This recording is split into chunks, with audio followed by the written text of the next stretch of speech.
우리 함께 읽어보겠습니다. 자, 시작. 하나님께 참되게 예배하는 자들은 영과 진리로 예배할 때가 오나니 곧 이때라. 아버지께서는 자기에게 이렇게 예배하는 자들을 찾으시느니라. 하나님은 영이시니 예배하는 자가 영과 진리로 예배할지니라. 아멘. 예배 원리를 우리에게 잘 설명해 주고 계십니다. 우리가 하나님을 예배하는 것은 우리가 정성을 들여서 우리 뜻대로 예배하면 되는 것이 아니고 하나님께서 정해주신 방법대로 그렇게 예배하도록 돼 있어요. 그래서 그거를 이제 주님께서 요약해서 말씀하시기를 영과 진리로 예배하라 이렇게 말씀하고 계시는 것입니다. 하나님은 영이시니 예배하는 자가 영과 진리로 예배할지니라. 자, 오늘부터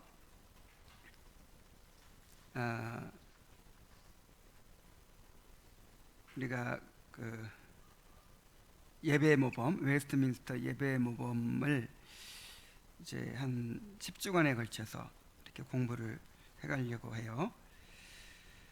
웨스트민스터 총회에서 맨 먼저 만들어진 문서가 바로 이 예배 모범 또 정치 모범입니다. 우리가 성경의 진리를 믿으면 예배는 그냥 뭐 어떤 형식으로 드리든지 상관없는 것 아닌가 하고 생각할 수가 있는데 전혀 그렇지 않아요. 예배는 이 우상의 예배는 사람이 고안해서 사람이 마음대로 그렇게 드리도록 돼 있죠.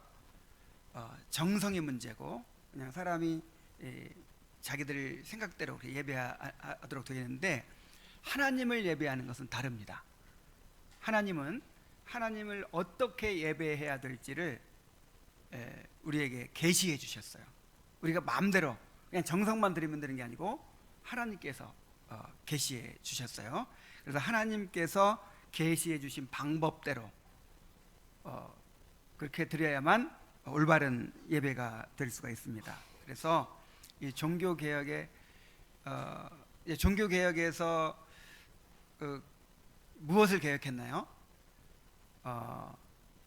그 예배를 개혁하고 그 다음에 정치를 개혁하고 교리를 개혁한 거예요.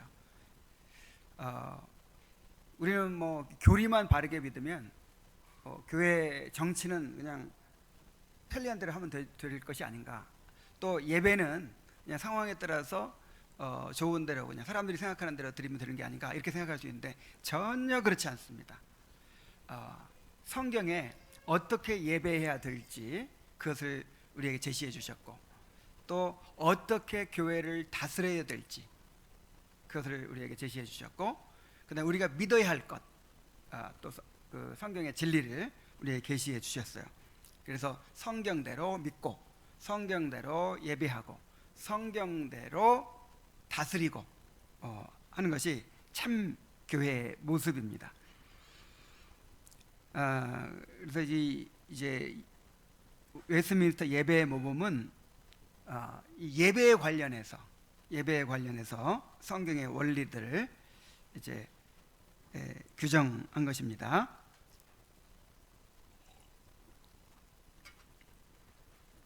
자, 우선 이 서론을 통해서 예배의 중요성을 한번 살펴봅시다. 교회는 하나님을 예배하는 공동체입니다.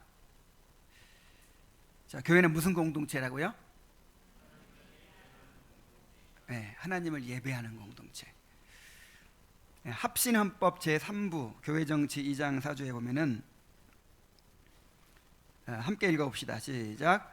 예수를 믿는다고 고백하는 자들과 그 자녀들이 일정한 장소에서 그 원대로 합심하여 하나님을 경배하며 성결하게 생활하고 예수의 나라를 확장하기 위하여 성경의 교훈한 모범대로 연합하여 교회 헌법에 복종하며 시간을 정하여 공동 예배로 회집하면 이를 지교회라 한다 그랬죠. 예배를 드리는 공동체, 이게 교회예요. 예배의 공동체. 막 예배가 없으면 교회가 성립이 돼야 안 돼요? 안 됩니다. 공동 예배로 회집할 때 이를 지교회라고 한다 그랬어요. 그러니까 예배가 없으면 교회가 성립이 돼야 안 돼요? 안 되는 것이죠. 교회는 예배하는 공동체입니다. 예배의 공동체. 이 예배는 참 교회의 표지입니다. 웨스민스터 신앙고백서 25장 4절에 보면은, 또 한번 읽어봅시다. 이 보편 교회는 때로는 더 잘 보이기도 하고 때로는 덜 보이기도 하였다. 그것을 보편 교회의 한 이론으로서의 개체 교회가 복음의 교리를 얼마나 더 또는 덜 순수하게 가르치고 받아들이고 규례를 집행했으며 공예배가 순결하게 진행되었느냐에 따라 더 순수하기도 하고 덜 순수하기도 한다 그랬어요. 이 보편 교회라고 하는 것은 이제 하나의 교회 전체, 하나님 앞에서는 전체가 다 하나의 교회죠.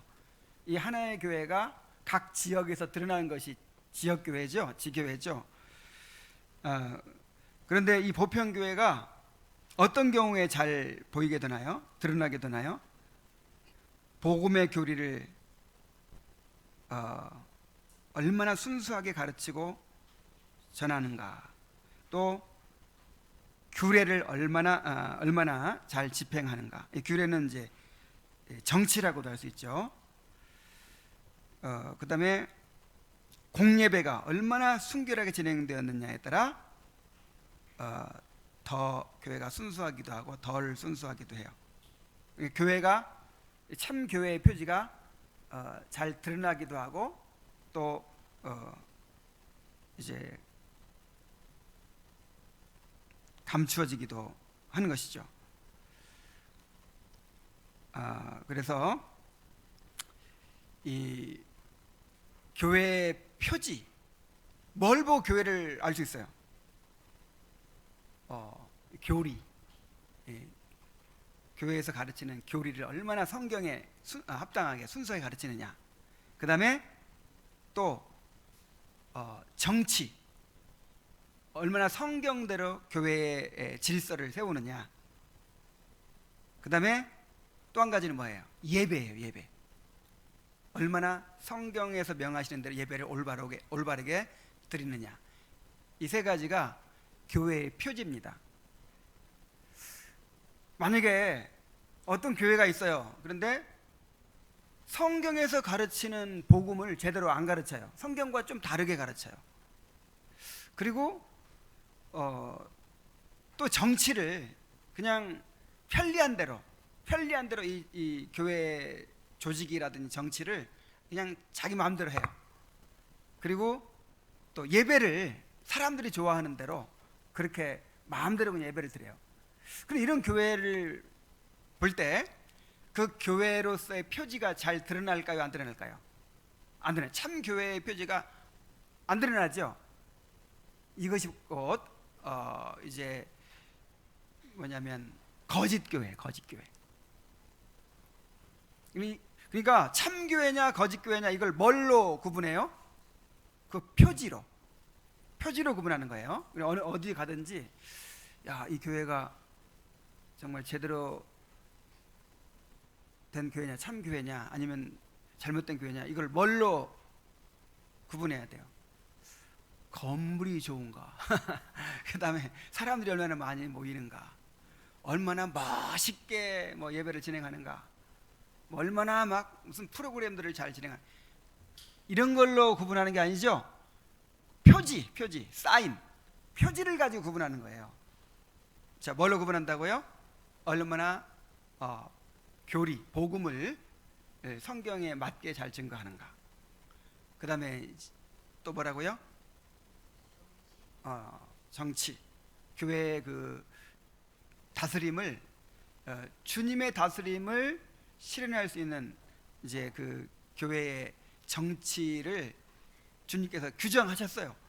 집사의 직분, 장로의 직분, 이런 걸 규정하시고 또 의식들을 규정하시고 그렇게 어떻게 다스려야 될지를 성경에 다 교회의 모습을 보여주셨어요. 그래서 그대로 하느냐 안 하느냐. 그 다음에는 또 뭐예요? 예배와 성례예요. 예배와 성례. 그래서 이 예배와 성례를 얼마나 성경대로 하느냐. 여기에 이제 교회가 더 순수하기도 하고 덜 순수하기도 하고, 이걸 좀 강경하게 말하면 참교회냐 거짓교회냐 이렇게 그냥 또 얘기할 수 있는데, 그런데 이게 완전히 참교회 완전히 거짓교회 그렇게만 또 구분되는 게 아니잖아요. 좀 희미해. 교회의 표지가 희미해가지고 이건 참교회라고 할 수도 없고 그렇다고 거짓교회라고는 할 수도 없고, 이렇게 이제 보일 때 그것을 더 순수한 교회, 덜 순수한 교회 이렇게 구분할 수가 있죠. 그래서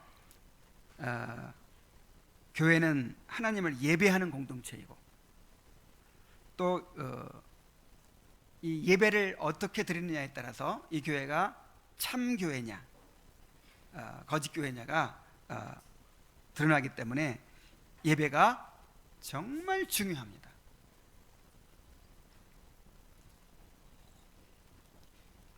그래서 예배를 우리 마음대로 드려서는 안 되는 거예요.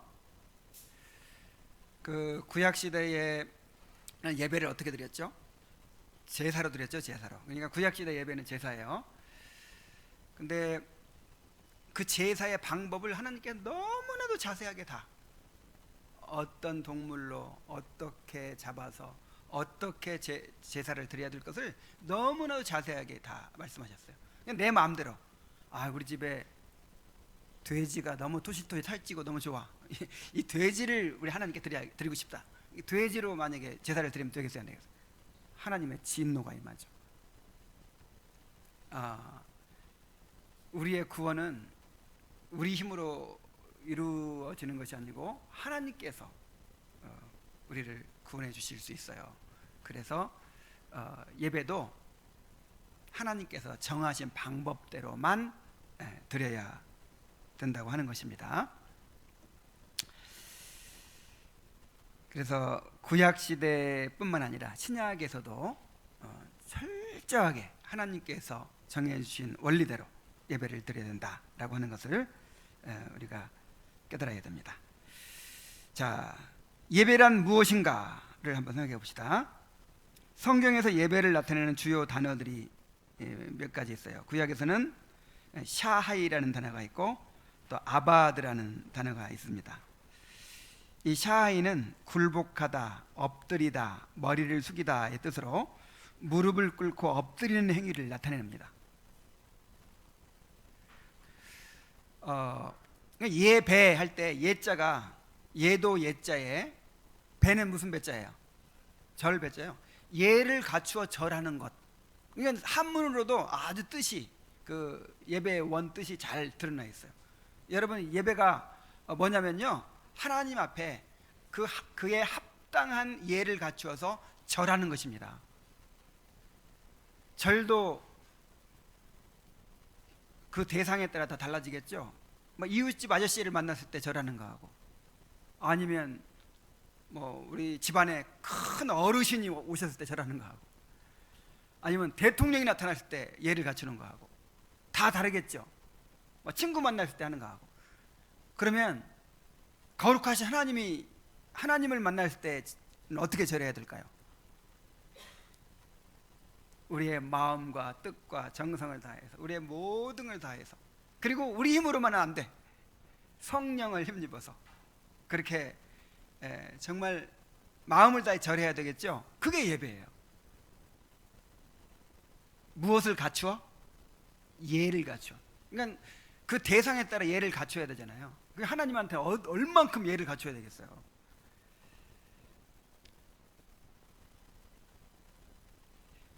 그래서 이 예배란 전능하신 하나님 앞에 굴복하고 엎드려 경배하는 행위다, 이렇게 이야기할 수 있어요. 그래서 창세기 8장에 보면 몸을 땅에 굽혀, 이게 이제 예배하는 모습이죠. 또 욥기 1장 20절에 보면은 땅에 엎드려 경배하며, 그 경배, 이 배자가 절 배자예요. 예배 배자, 절 배자, 절하는 거예요. 그러니까 여러분 그 예배 드릴 때 하나님 앞에 예를 갖춘다고 생각하시고, 그 다음에 내 마음과 뜻과 정성을 다해서 그 하나님께 대한 예우를 한다고 생각하시면서 그렇게 예배를 드려요. 이렇게 그냥 편안히 앉아가지고 이렇게 예배를 드리지만 마음은 어떻게 해야 돼요? 마음은 하나님 앞에 절해야 돼요. 마음. 지금 여러분을 긍휼히 여기서 이렇게 앉혀놓고 예배 드리는 거예요. 구약 시대에는요 서서 예배 드렸어요. 서서 다 서가지고 그 느헤미야서 막 보세요. 다리 아플까봐 앉혀놓고 목사 혼자만 대표로 그냥 서서, 이게 굉장히 여러분의 긍휼을 베풀고 있는 거예요. 앉혀놓으니까 또 줘라.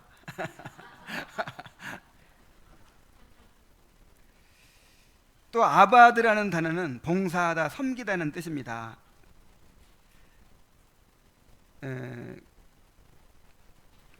그래서 이 아바드라는 단어는 에베드라는 종이라는 단어에서 온 말이거든요. 그래서 하나님의 종으로서 하나님을 섬긴다, 그런 뜻이에요. 영어로는 예배를 서비스라고도 하죠. 워십 서비스. 하나님 앞에 서비스하는 시간이에요. 종으로서 하나님을 섬기는 시간이에요.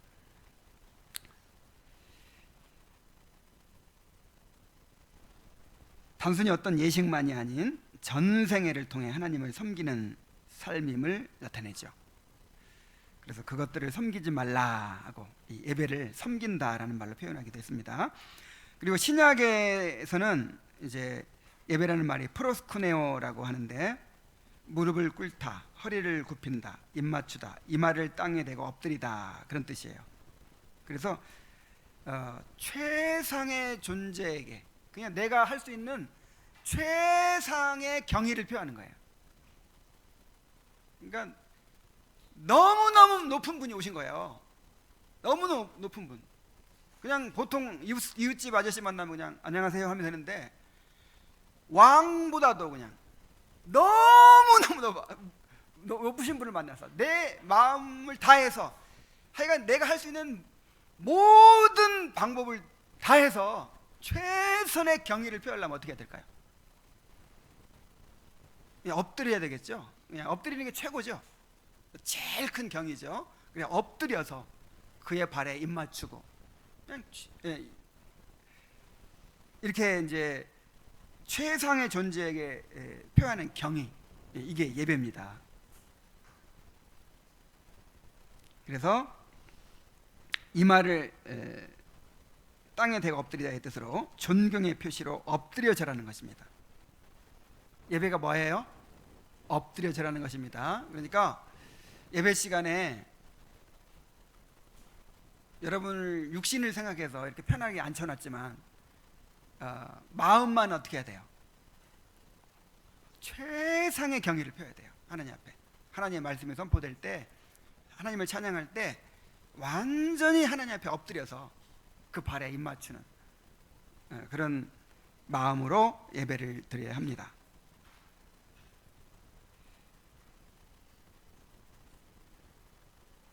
또 라트레이아라는 용어도 사용했는데, 구약 성경의 아바드를 70인정에서 번역한 것으로 또 섬긴다는 뜻입니다. 주 너희 하나님께 경배하고 다만 그를 섬기라. 이 섬기라 하는 말이 바로 예배하라, 그 뜻이에요. 그래서 예배를 그냥 한마디로 딱 정리하면, 거룩하신 하나님께 그 이름에 합당한 영광을 돌리는 것이다, 이렇게 말할 수 있어요. 너무 간단한 정의 같지만 한번 깊이 생각해 보시기 바랍니다. 하나님은 거룩하신 하나님이죠. 그래서 그 이름에 합당한, 그 이름이라고 하는 것은 그 하나님의 존재를 가리켜요. 그 하나님의 그 존재에 합당한, 우리가 상대방의 예의를 갖출 때, 절을 할 때 상대방의 이름에 합당한 예를 갖추죠. 뭐 이웃집 아이가 놀러 왔어요. 근데 아이 앞에서 막 엎드려 절하고 그러면 이상하잖아요. 그냥 왔니? 그러면 돼요. 그 다음에 이웃집 아저씨가 왔어요. 그럼 어떻게 해야 돼요? 안녕하세요 하면 돼요. 합당하게. 대통령이 왔어요. 그럼 어떻게 해야 돼요? 막 박수 쳐야 돼요. 다 일어서서 박수 쳐야 돼요. 대통령이 오면. 근데 누가 오신다고요? 하나님께서 오시면 어떻게 해야 돼요? 그 하나님의 이름에 합당하게, 합당한 예를 갖추는 거죠. 예를 갖추어서 절하는 것입니다.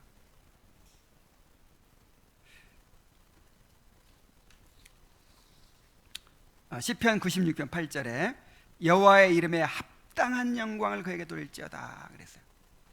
하나님이 누구신가를 생각하세요. 하나님이 누구신가? 내가 지금 예배하고 있는 하나님이 어떤 분이신가를 생각하고 그 하나님에게 합당한 예를 표하는 거예요. 예를 드리는 거예요.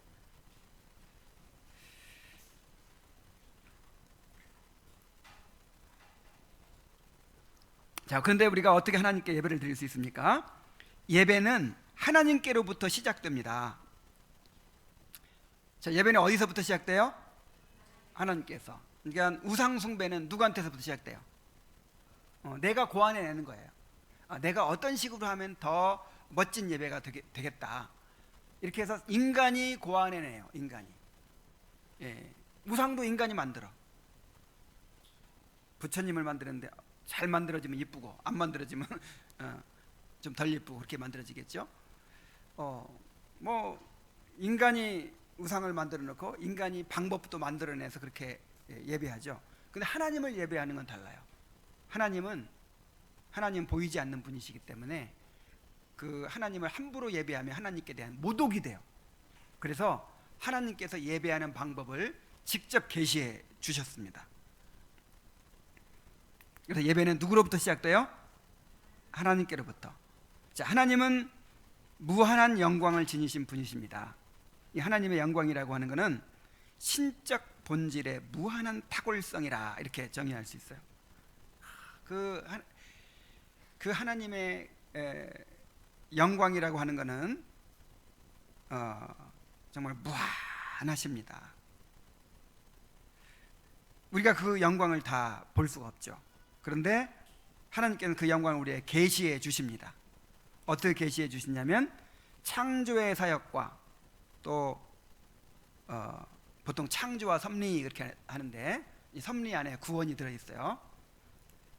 그래서 그냥 알기 쉽게 창조의 사역을 통해서, 구원의 사역을 통해서 우리에게 그 영광을 계시해 주십니다. 하나님의 창조와 구원의 사역을 통해서 이제 우리가 하나님의 영광을 보게 되죠. 그리고 우리가 하나님의 영광을 보도록 하나님의 형상으로 우리를 창조해 주셨어요. 그래서 우리는 하나님이 계시해 주신 영광을 보고 즐거워하면서 하나님께 영광을 돌리게 됩니다. 예배는 하나님이 어떤 분이시며 어떤 일을 하시는지에 대한 우리의 반응입니다. 누가 주도권을 가지고 계십니까? 하나님께서 먼저 자기를 계시해 주셔야 되고 또 성령을 우리에게 주셔야 되고 말씀을 우리에게 주셔야 되고, 그래서 우리가 성령의 말씀을 따라서 성령의 인도함을 받아서 하나님께 예배를 드릴 수가 있는 것이죠. 그래서 예배는 누가 주도하시는 거예요? 하나님께서.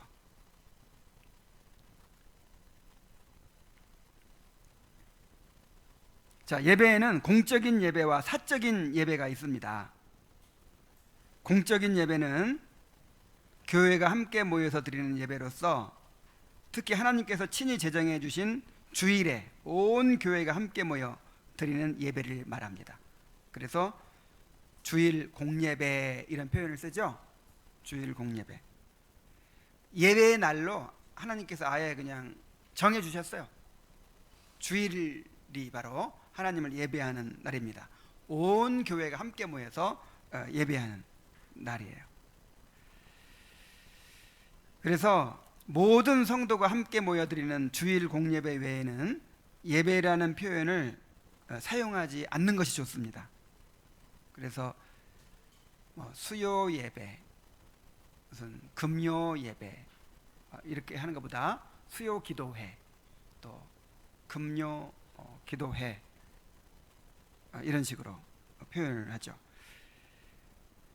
왜냐하면 그때는 모든 성도가 하나님께서 정해주신 날에 공식적으로 모이는 게 아니잖아요. 대개 일부가 모이죠. 하나님 정해준 주일날도 아니고 그 다음에 또 다 모이는 것도 아니에요. 일부가 모이잖아요. 교인들 중에 일부가. 그래서 그건 이제 공예배가 될 수 없어요. 그래서 주일날 모든 성도가 함께 모여서 하나님 앞에 드리는 예배, 그것이 공예배가 될 수 있습니다. 그 다음에 이제 사적인 예배가 있어요. 사적인 예배는 개인적으로 드리는 예배. 우리가 개인적으로 경건의 시간을 갖죠. 그 다음에 또 가정 예배, 이것을 사적인 예배라고 합니다. 자, 예배의 목적을 한번 살펴봅시다. 그 예배의 목적을 이 책에서 6가지로 얘기해주고 있어요. 자, 첫 번째 가장 중요한 목적은 하나님께 영광을 돌리기 위해서 예배를 드리죠. 인간의 제일 되는 목적은 하나님을 영화롭게 하며 영원토록 그를 즐거워하는 것이다. 소요리 문답 1분에 나와 있죠. 그런데 예배는 하나님을 영화롭게 하며 그를 즐거워하는 가장 중요한 통로입니다.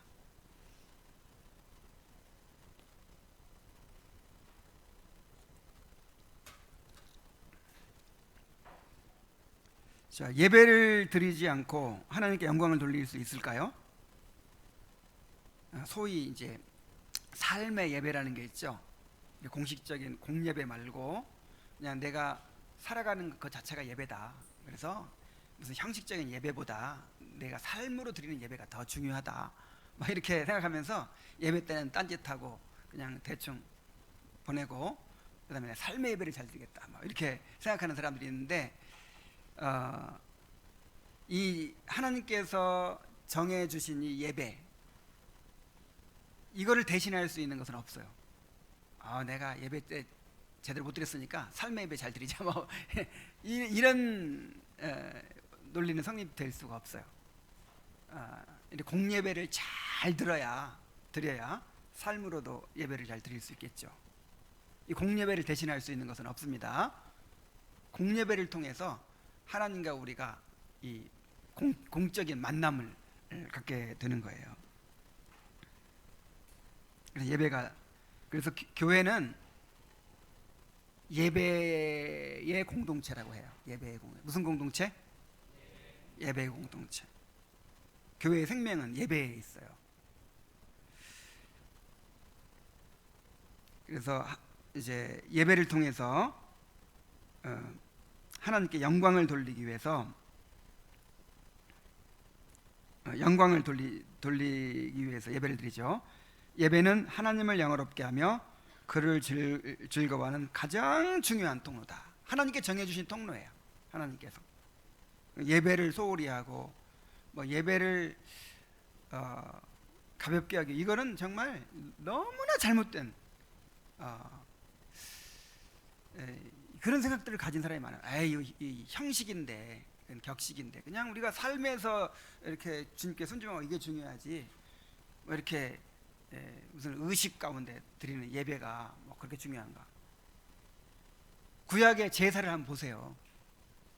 나는 그냥 이게 삶으로 하나님께 뭐 헌신하고 하나님을 위해 살 거야. 그냥 나는 제사 안 드려도 돼. 그럼 어떻게 될까요, 그 사람? 죽어요. 그 제사를 대신할 수 있는 게 있어요, 없어요? 없어요. 그 제사를 통해 사는 거예요, 내가. 하나님의 용서를 받고 하나님의 은혜를 받고. 그 제사가 없으면 내가 죽어요. 하나님을 만날 통로도 없어요. 오늘날의 제사가 바로, 신약의 제사가 바로 예배예요. 예배. 예배를 대신할 수 있는 게 있어요, 없어요? 없습니다. 그래서 예배를 교회의 심장이라고도 해요. 심장. 예배가 잘 드려질 때 교회가 살아 움직이게 되고 참 교회가 되는 것이고, 예배를 제대로 못 드릴 때 교회는 죽은 교회가 돼요. 예배가 교회의 심장입니다. 자, 이렇게 예배를 통해 하나님께 영광을 돌리는 것이고, 그 다음에 두 번째로는 예배를 통해서 은혜를 받게 돼요. 출애굽기 20장 24절에 내게 토단을 쌓고 그 위에 너의 양과 소로 너의 번제와 화목제를 드리라. 내가 무릇 내 이름을 기념하게 하는 곳에서 내게 강림하여 복을 주리라.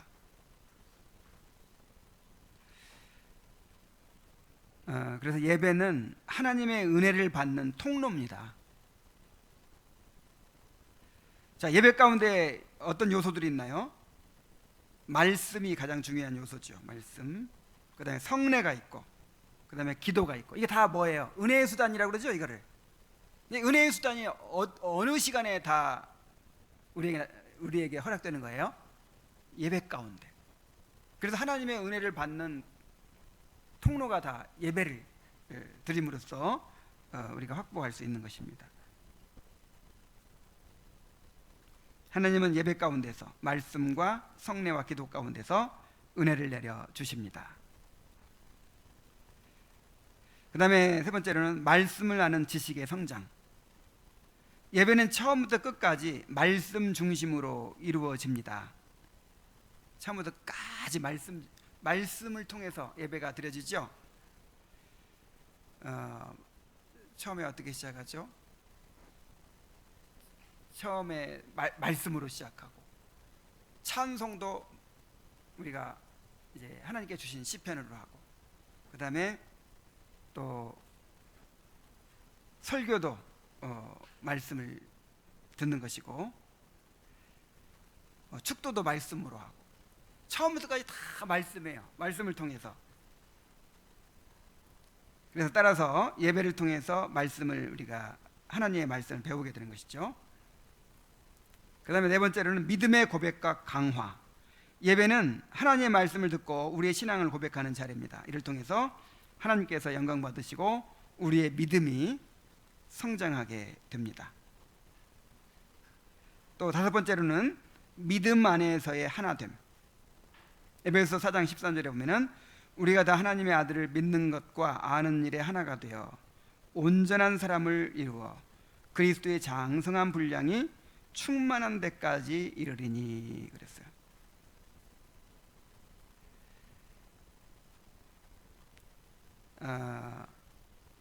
하나님께서 우리 각자가 다 집에서 그냥 하나님의 음성을 직접 듣게 하시지 않고, 이게 한 자리에 다 모아놓고 공동체를 이루어놓고 목사 한 사람을 세워가지고 말씀을 듣게 하셨어요. 자, 그 이유에 대해서 칼빈은 뭐라고 하냐면 교회의 하나됨을 위해서다 그랬어요. 전부 자기가 각자 다 하나님의 말씀 받았다고 다 그렇게 할 거 아니에요. 근데 그렇게 하지 않으시고 목사를 통해서 모든 성도가 하나님의 말씀을 받게 하셨다 이 말이에요. 그래서 우리가 이 예배를 통해서 믿음 안에서 하나가 될 수 있는 것이죠. 한 말씀에 참여하고 한 떡에 참여함으로 교회의 하나됨을 우리가 경험하게 되는 것입니다. 그다음에 예배의 또 중요한 목적 중에 하나가 뭐냐면 믿지 않는 자의 중생과 회심이에요. 고린도전서 1장 21절에 보면은 하나님의 지혜에 있어서는 이 세상이 자기 지혜로 하나님을 알지 못하는 거로 하나님께서 전도에 미련한 것으로 믿는 자들을 구원하시기를 기뻐하셨도다 그랬어요. 무엇으로? 전도에 미련한 것을. 여기서 말하는 전도가 여러분 많이 그동안 많이 들었죠?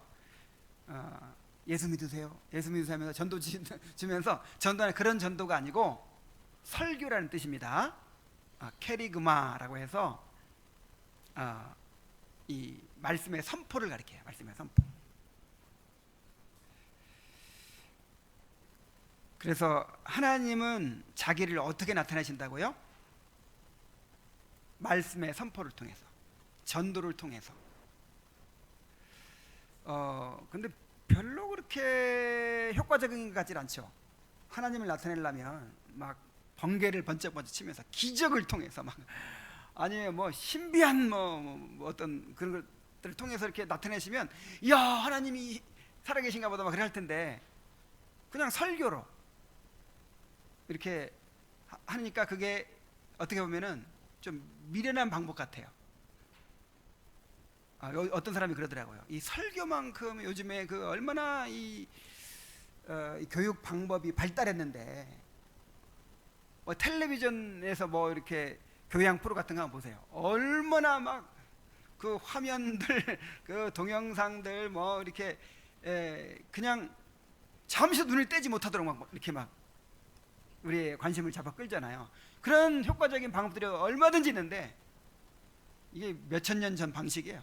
이렇게 앉혀놓고, 사람들 앉혀놓고 1시간 동안 계속 설교를 해요. 그냥 졸기도 하고. 얼마나 참 미련한 방법입니까? 그래서 전도에 미련한 것이에요.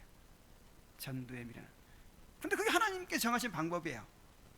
하나님은 이 전도에 미련한 것으로 사람들을 구원하기를 기뻐하셨다 그랬어요. 말씀이 선포될 때 성령께서 역사하심으로 중생이 일어납니다. 사람들이 구원받게 됩니다. 더 효과적인 방법을 찾으려고 막 하지 마세요.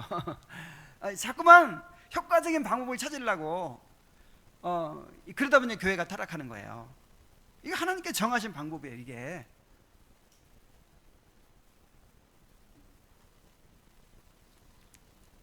그래서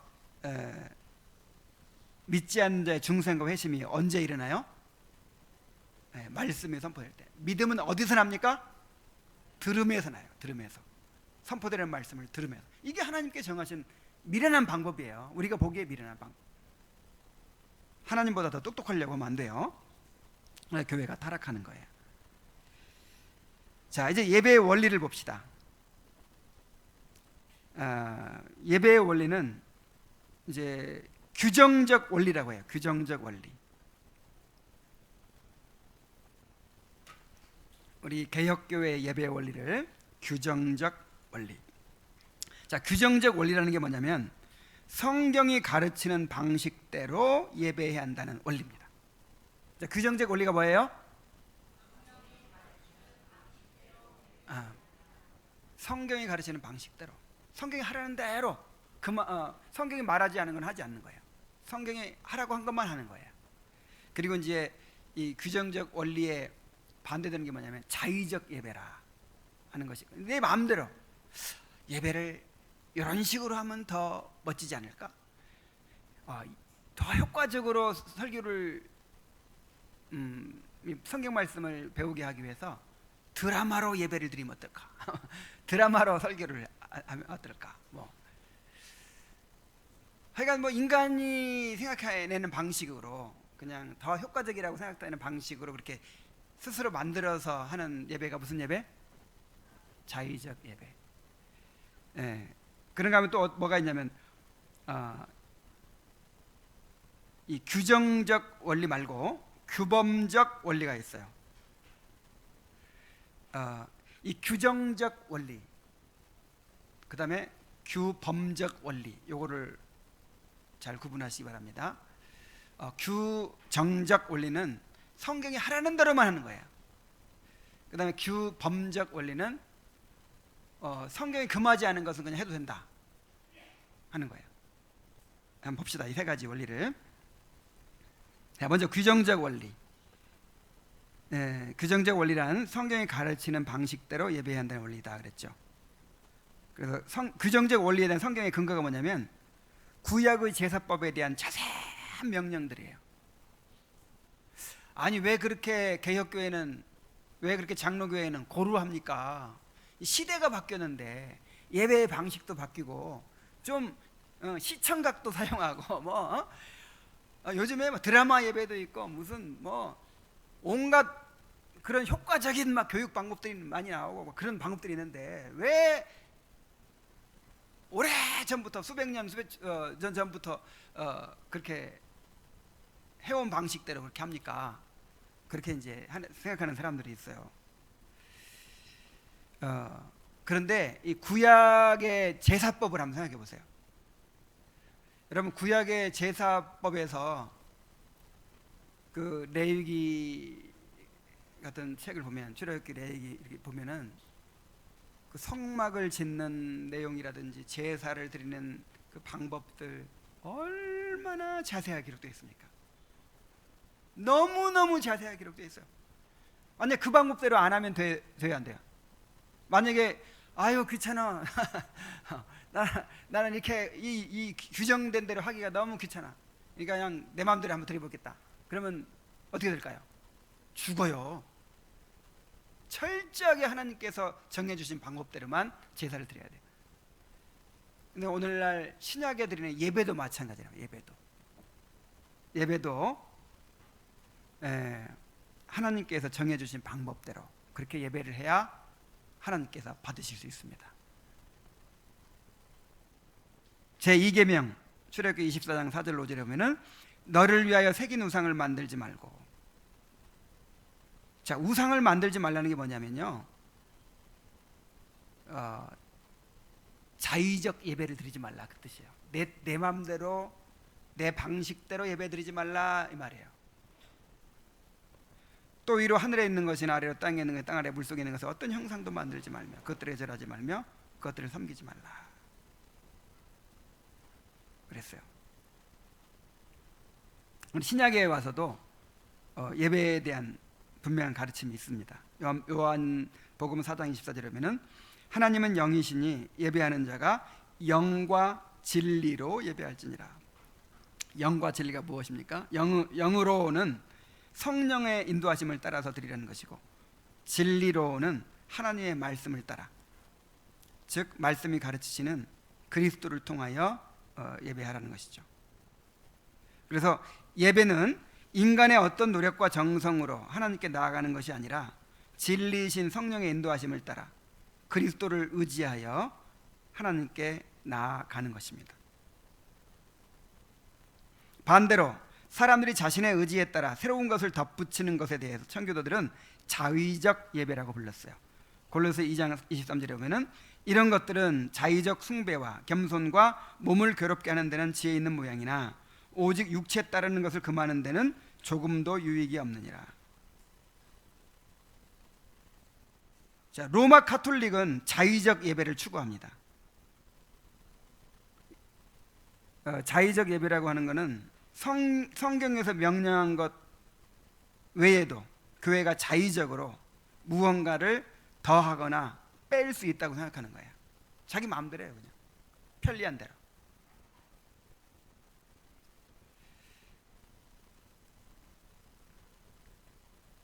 자, 그런가 하면 루터파는 허용적 혹은 규범적 원리를 추구합니다. 이 허용적 혹은 규범적 원리라는 게 뭐냐면 성경에 하지 말라고 한 것이 아니면 모든 것이 허락된다고 생각하는 거예요. 그래서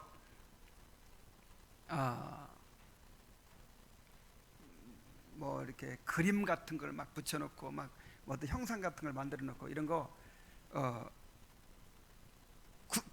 구체적으로 예배 드릴 때 이렇게 하지 말아라, 이게 없다고 해서 그런 걸 다 막 사용을 합니다. 소위 동기만 바르면 하나님께서 받으실 것이라고 생각하는 사람들이 많죠. 그러나 하나님은 동기만이 아니라 방법에 대해서도 중요하게 여기십니다. 칼빈의 이해에 대하여 타락한 인간 속에 남아있는 종교성의 씨앗은 인간을 참다운 하나님께 인도하기보다는 자기 욕구에 따라 하나님을 만들기 때문이며 인간은 모두가 어머니의 뱃속으로부터 우상 만들기 전문가로 준비되어 태어나기 때문이다 그랬어요.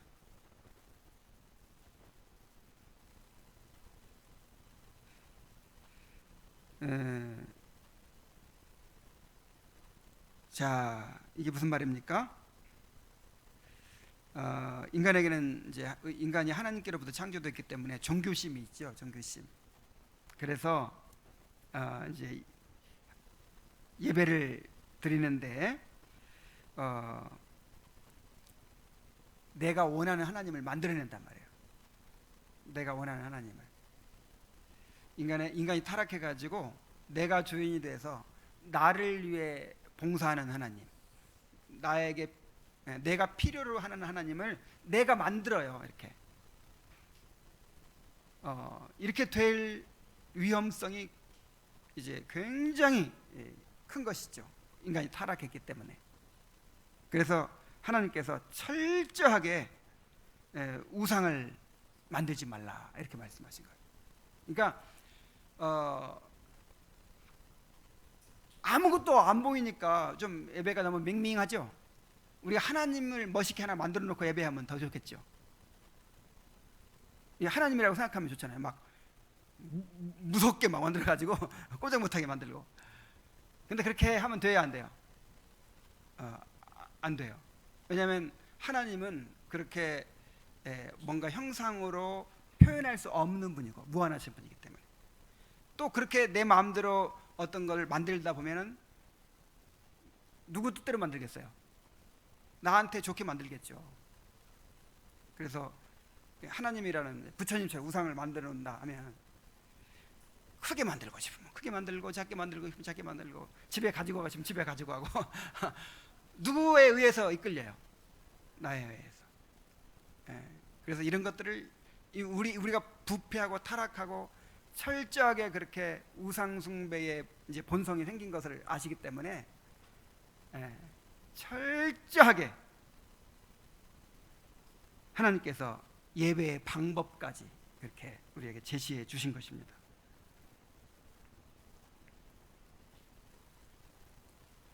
자, 그러나 성경은 틀에 짜인 예배의 형태는 요구하지 않습니다. 하나님께서는 공식적인 예배의 순서를 명확하게 제시해 주지는 않으셨으므로 각 시대의 모든 교회는 그들의 정황과 지혜에 따라 적절한 순서를 마련해서 예배할 자유가 있다. 이 기독교 강요에 이렇게 나와 있어요. 그러니까 본질적으로는 성경의 원리를 따르지만 비본질적인 면에 있어서는 각 교회의 회중의 자유를 존중한 것이죠. 그 예배 순서가 조금 다를 수도 있고 좀 형태가 다를 수도 있어요. 그러나 그 원리는 규정적 원리에 따라서 그렇게 드려야 됩니다. 자, 예배 원리 한 가지는 규정적 원리고요. 자, 규정적 원리가 뭐라고요? 성경이 가르치는 방식대로만 예배해야 한다는 원리입니다. 그리고 또 하나의 원리는 대화의 원리가 있어요. 이 대화의 원리는 뭐냐면 예배는 하나님과 그분의 백성 간의 교제이며 대화입니다. 하나님은 말씀으로 우리에게 오시고 우리는 기도로 하나님께 나아가고 하는 식이죠. 자, 예배를 통해서 하나님 우리에게 말씀하시고 이에 반응하여 우리가 하나님께 말씀을 드립니다. 자, 하나님이 우리에게 오시는 것은 예배 순서에 어떻게 나타나 있습니까? 언약의 10가지 말씀, 십계명 낭독, 또 사죄에서는 설교, 성찬, 강복선언, 이런 순서들이 하나님이 우리에게 오시는 것을 나타낸다면, 또 우리가 하나님께 나아가는 것은 예배의 부름, 신앙 고백, 찬송, 죄의 고백, 기도, 봉헌, 이런 것들이죠. 그래서 예배는 하나님과 그분의 백성 간의 교제이며 대화다 하는 것입니다. 또한 예배는 하나님과 그분의 백성들 간의 언약적 교제입니다. 하나님은 말씀으로 우리에게 자신을 주시고 우리는 받은 말씀에 근거하여 우리의 모든 것을 하나님 앞에 드립니다. 그래서 이 예배의 순서가요, 그 언약을 체결하는 방식으로 돼 있어요. 언약을 갱신하는 거예요. 언약을 갱신. 이제 하나님과 우리가 언약을 맺었는데 그 언약을 새롭게 하죠. 항상 성경에 보면은 그런 것처럼 매주 예배를 드리면서 그 언약을 다시 한번 확인하고 다시 한번 다짐하고 그렇게 언약을 갱신하는 거예요. 하나님께서 우리에게 언약의 말씀을 선포하시고 우리는 그 말씀에 응답하여 이제 하나님 앞에 또 믿음을 고백하고 헌신을 고백하는 것이죠. 그래서 다시 언약이 새로워지는 것이죠. 갱신되는 것이죠. 자, 이제 그 예배의 원리를 이제 이 서론으로 말씀을 드렸습니다. 이제 또 계속해서 다음 주에는 이 단원을 또 그래서 이제 가능하면 그 책에 있는 내용들을 이렇게 또 다루기도 하고 또 이제 좀 다르게 하기도 하고 이렇게 하려고 합니다. 이번 기회를 통해서 예배에 대해서 잘 배우게 되시길 바랍니다. 자, 기도하겠습니다. 하나님 아버지, 하나님께서는 우리가 어떻게 예배해야 할지 예배의 원리와 방법까지 우리에게 말씀해 주셨습니다. 이런 예배의 규정적 원리를 우리가 잘 배우게 하여 주시옵소서. 예배가 타락할 때 이스라엘 백성들이 타락했고 예배를 개혁하고 새롭게 할 때 또 그들의 신앙이 새로워졌습니다. 우리도 예배가 타락하면 우리의 신앙이 타락하게 된다는 사실을 기억하고 하나님 앞에 올바른 예배를 드리기 위해서 힘쓸 수 있도록 인도하여 주옵소서. 예수님의 이름으로 기도하옵나이다. 아멘.